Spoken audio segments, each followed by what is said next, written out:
हम कल के वीडियो में राज्य में साक्षरता वृद्धि के लिए चलाए गए कार्यक्रम के बारे में अध्ययन कर चुके थे। आज की वीडियो में हम अध्ययन करेंगे बालिका शिक्षा को बढ़ावा देने हेतु प्रयास। बालिका शिक्षा को बढ़ावा देने हेतु प्रयास, ऊपर तो हमने अध्ययन किया था वो तो साक्षरता वृद्धि में, इसमें बालक व बालिका दोनों आ जाते हैं। लेकिन नीचे जो पॉइंट बना है कि केवल बालिका शिक्षा को बढ़ावा देने हेतु क्या क्या प्रयास किए गए हैं, क्योंकि हमने पीछे अध्ययन किए थे। राजस्थान की कुल साक्षरता दर थी 67.07 और जिसमें पुरुषों की थी 80.51, लेकिन महिलाओं की थी 52.66।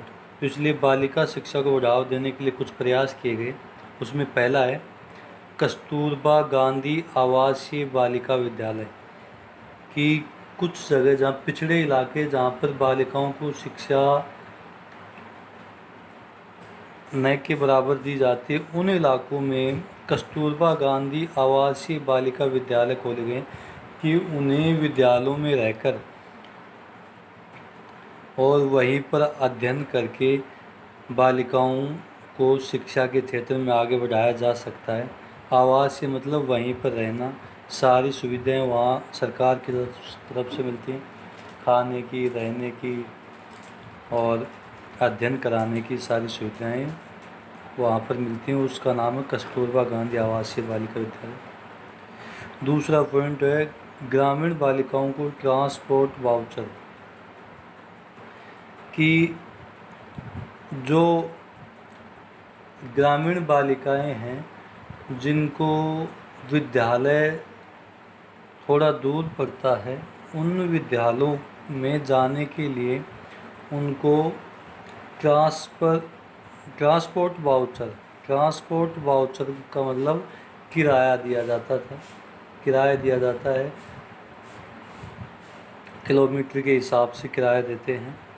तो ये होता है जिससे कि बालिकाएं आने जाने में कोई दिक्कत नहीं हो, किराए की कोई दिक्कत नहीं हो। इसलिए जो ये सुविधा की गई उस सुविधा का नाम दिया गया ट्रांसपोर्ट वाउचर। गार्गी पुरस्कार दिया जाता है जो 10वीं और 12वीं क्लास में अच्छी बच्चियां, टॉपर बच्चियां होती हैं, इंटेलिजेंट बच्चियां जिसकी 75 से अबाव परसेंटेज आती है, उनको ये गार्गी पुरस्कार से सम्मानित किया जाता है। ये योजना चलाई गई। आपकी बेटी योजना चलाई गई। इसमें जो भी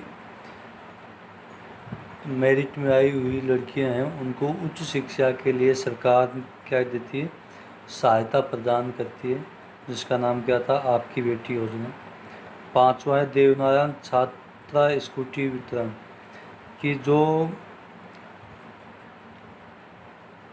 जो लड़कियां जिनकी परसेंटेज हाई होती है, लगभग 80 प्लस के आसपास होती है, उन लड़कियों को देवनारायण छात्रा स्कूटी वितरण योजना दी गई है। ठीक है, तो ये होती है देवनारायण छात्रा स्कूटी वितरण, जो कि सरकार के द्वारा चलाया गया ये एक शिक्षा को बढ़ावा देने के लिए जो किया गया एक प्रयास है। नंबर 6 में आता है छात्राओं के लिए निःशुल्क साइकिल वितरण, कि जो लड़कियां 8वीं पास करके 9वीं में जाती हैं, 8वीं पास करके 9वीं में जाती हैं, उन लड़कियों को जिसका एडमिशन सरकारी स्कूल में होता है, जिसका एडमिशन किस में होता है, सरकारी स्कूल में, उन लड़कियों को सभी को निःशुल्क साइकिल का वितरण किया जाता है। ये बालिका शिक्षा को बढ़ावा देने के प्रयास थे। अब हम आगे अध्ययन करते हैं लिंगानुपात का। किसका अध्ययन करते हैं, लिंगानुपात का। पहले देखिए लिंगानुपात होता क्या है। किसी क्षेत्र विशेष के पुरुष व स्त्री की संख्या के अनुपात को लिंगानुपात कहते हैं। किसी एक क्षेत्र विशेष में पुरुषों के साथ कितनी स्त्रियां निवास करती हैं, उसी को वहाँ का क्या कहा जाता है, लिंगानुपात कहा जाता है। कितने पुरुष हैं और कितनी स्त्रियां, जो उनका जो अनुपात निकलता है वो लिंगानुपात कहलाता है। प्रति 1000 पुरुषों पर महिलाओं की संख्या को लिंगानुपात कहा जाता है। दूसरी बात कहें कि 1000 पुरुषों पर महिलाओं की संख्या कितनी है, उसे हम क्या कहते हैं, लिंगानुपात कहते हैं। अब हम देखते हैं 2011 की जनगणना के अनुसार, 2011 की जनगणना के अनुसार देश का लिंगानुपात 940 है कि 1000 पुरुषों के पीछे कितनी महिलाएं हैं, 940। तो 2011 की जनगणना के अनुसार देश का लिंगानुपात 940 है। भारत में सर्वाधिक लिंगानुपात वाला राज्य केरल है। केरल का सर्वाधिक लिंगानुपात है, कितना है, 1084। पुरुषों से 84 महिलाएं अधिक पाई जाती हैं वहाँ पर। तो सर्वाधिक लिंगानुपात वाला जिला केरल है। भारत में न्यूनतम लिंगानुपात वाला राज्य हरियाणा है। हरियाणा का लिंगानुपात सबसे कम है, इसमें कितना है, 877 कि 1000 पुरुषों के पीछे 877 ही महिलाएं हैं। तो सबसे अधिक लिंगानुपात वाला राज्य केरल और सबसे कम लिंगानुपात वाला राज्य हरियाणा है। 2011 की जनगणना के अनुसार राजस्थान का लिंगानुपात 926 है। राजस्थान के संदर्भ में देखें तो राजस्थान का लिंगानुपात है 926। राजस्थान में सर्वाधिक लिंगानुपात वाला जिला डूंगरपुर है। राजस्थान में सर्वाधिक लिंगानुपात वाला जिला कौन सा है, डूंगरपुर, 990। इसका लिंगानुपात कितना है, 990। उसके बाद है राजसमंद, राजसमंद का है 988। ठीक है। और राजस्थान में न्यूनतम लिंगानुपात वाला जिला है धौलपुर। राजस्थान में न्यूनतम लिंगानुपात वाला जिला है वो कौन सा है, धौलपुर, उसका है 845। कितना लिंगानुपात है, 845। ठीक है। भारत के संदर्भ में पूछे तो भारत का लिंगानुपात 940। भारत में लिंगानुपात की दृष्टि से सर्वाधिक लिंगानुपात रखने वाला राज्य केरल है, 1084। और भारत का न्यूनतम लिंगानुपात वाला राज्य है हरियाणा, उसका है 877। राजस्थान की बात करें तो राजस्थान का लिंगानुपात है 926। और राजस्थान में सर्वाधिक लिंगानुपात वाला जिला है डूंगरपुर। और राजस्थान में न्यूनतम लिंगानुपात वाला जिला कौन सा है, धौलपुर। ठीक है। अब हम बात करेंगे नगरीकरण की। अगला टॉपिक आता है नगरीकरण का। ठीक है। अब पहले देखेंगे नगरीकरण होता क्या है, उसके बारे में हम बात करेंगे। जनसंख्या का ग्रामीण क्षेत्रों से शहरी क्षेत्रों, जनसंख्या का ग्रामीण क्षेत्रों से शहरी क्षेत्रों की ओर पलायन करना। जनसंख्या का ग्रामीण क्षेत्रों से शहरी क्षेत्रों की ओर पलायन करना नगरीकरण कहलाता है। ठीक है। कि जनसंख्या, जो गाँव में रहने वाली जनसंख्या शहरों में जाकर बसने लग जाए, शहरों में जाकर आवास स्थापित कर ले, तो वही क्या कहलाता है, नगरीकरण कहलाता है। ठीक है। अब हम आगे बात करते हैं कि भारत की कुल जनसंख्या का जो टोटल जनसंख्या है उसका 83.3 करोड़, 83.3 करोड़, लगभग 70%। लगभग कितना हो गया, 70%। कोष्टक में कर लेना, 83.3 करोड़ के बाद में 70% जनसंख्या ग्रामीण और वह 37.7 करोड़, 37.7 करोड़। तो बची कितनी परसेंट, कोष्टक में करना 30%। लगभग 30% जनसंख्या शहरी क्षेत्र में निवास करती है। ठीक है, कि 70% जनसंख्या गांव में निवास करती है और 30% जनसंख्या शहरों में निवास करती है। राजस्थान की अब बात करें तो राजस्थान में कुल जनसंख्या का 75.13% भाग, राजस्थान में कुल जनसंख्या का 75.13% भाग ग्रामीण है तथा 24.87% भाग शहरी क्षेत्र में निवास करते हैं। कि राजस्थान की कुल जनसंख्या की जब हम बात करते हैं उसमें से 75.13% भाग तो गाँव में निवास करता है और 24.87% भाग जनसंख्या का भाग कहाँ पर निवास करता है, शहरी क्षेत्रों में निवास करता है। ठीक है, अब अगला टॉपिक आता है जनसंख्या नीति। कि जनसंख्या को कंट्रोल करने के लिए भारत सरकार के द्वारा जो जो नीतियाँ बनाई गई वह क्या कहलाई, जनसंख्या नीति। नंबर 1 पॉइंट इसमें 1952 ईस्वी में भारत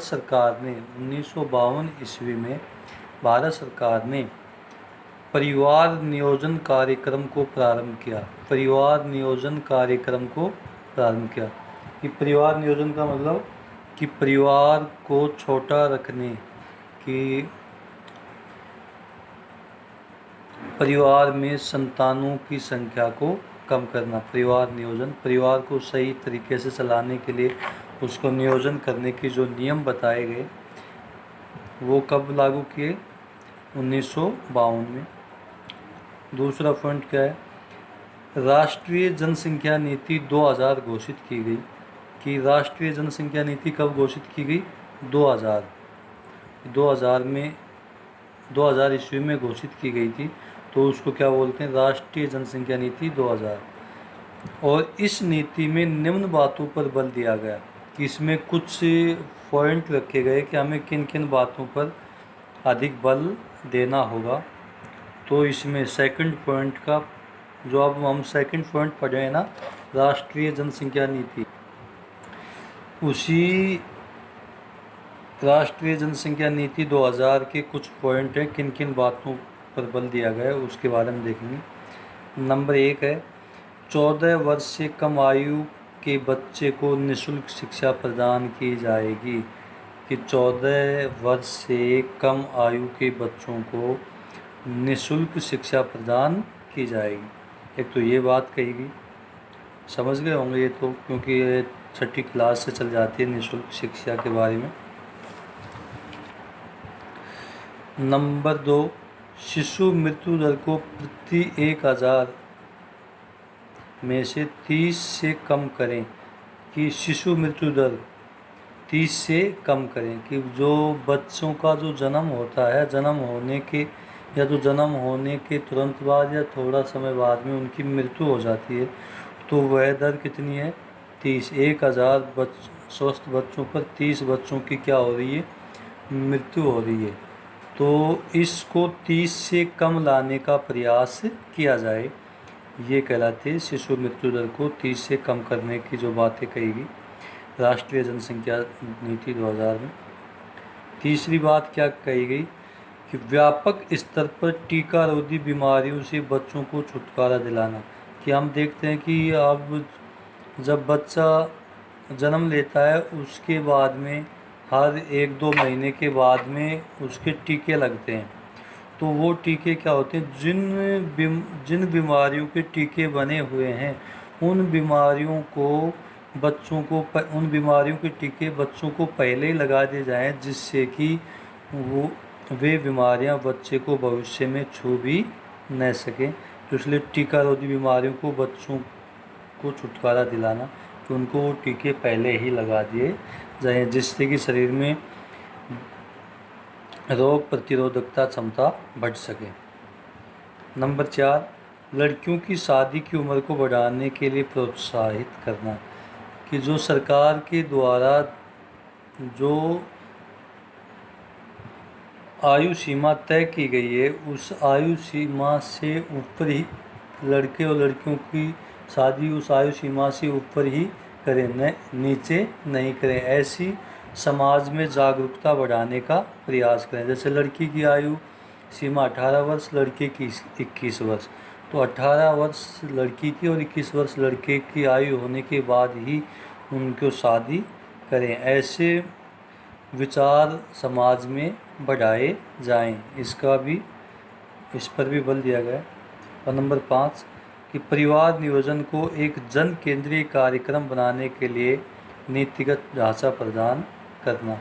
कि परिवार नियोजन को, जो परिवार नियोजन है कि ये तय कर लेना कि आजकल चल रहा है ना कि हमारे दो की नीति के आधार पर कि परिवार को सूक्ष्म परिवार की नीतियों के बारे में समाज में जागरूक करना, अर्थात परिवार नियोजन के बारे में एक जन केंद्रीय कार्यक्रम चलाया जाए जिससे कि लोगों में परिवार नियोजन के बारे में जानकारी हो सके। ये था भारत के संदर्भ में। अब हम बात करेंगे राजस्थान की जनसंख्या नीति के संदर्भ में। राजस्थान में जो जनसंख्या नीति बनाई गई उसमें कौन कौन सी बातों पर ध्यान दिया गया है, कौन कौन से मुख्य मुद्दे हैं। राजस्थान में जनसंख्या नीति की चुनौतियाँ, कि राजस्थान में जनसंख्या नीति की सामने कौन कौन सी चुनौतियाँ हैं, हम उन मुद्दों के बारे में चर्चा करेंगे। तो नंबर 1 है महिला साक्षरता 52.66% है, जो सामाजिक चेतना के सोचने स्तर पर है। सामाजिक चेतना के सोचने स्तर पर कि पहली बात तो ये रखा गया है कि महिलाओं में जो सामाजिक चेतना कब आ सकेगी, जब वो महिलाओं में शिक्षा का प्रचार प्रसार होगा। कि महिलाओं को जागरूक करने के लिए पहली बात क्या है कि महिला साक्षरता को बढ़ाना होगा। कि जो महिला साक्षरता है 52.66, इसको बढ़ाकर और अधिक आगे पहुंचाना है जिससे कि महिलाओं की स्थिति में कुछ सुधार हो सके। नंबर 2 संस्थागत प्रसव की अपेक्षा दाई द्वारा प्रसव कराने को ही अधिक महत्व देना। कि गांव में आजकल भी ये प्रचलन है कि जब महिला को प्रसव की स्थिति होती है, बच्चे को जन्म देने की स्थिति होती है, तो उस स्थिति में वे लोग गांव में आजकल भी दाई, जो दाई का मतलब जो दाई किसे कहते हैं कि जो महिलाएं बच्चों का प्रसव कराने में सहायता प्रदान करती हैं, वो उनको दाई बोला जाता है।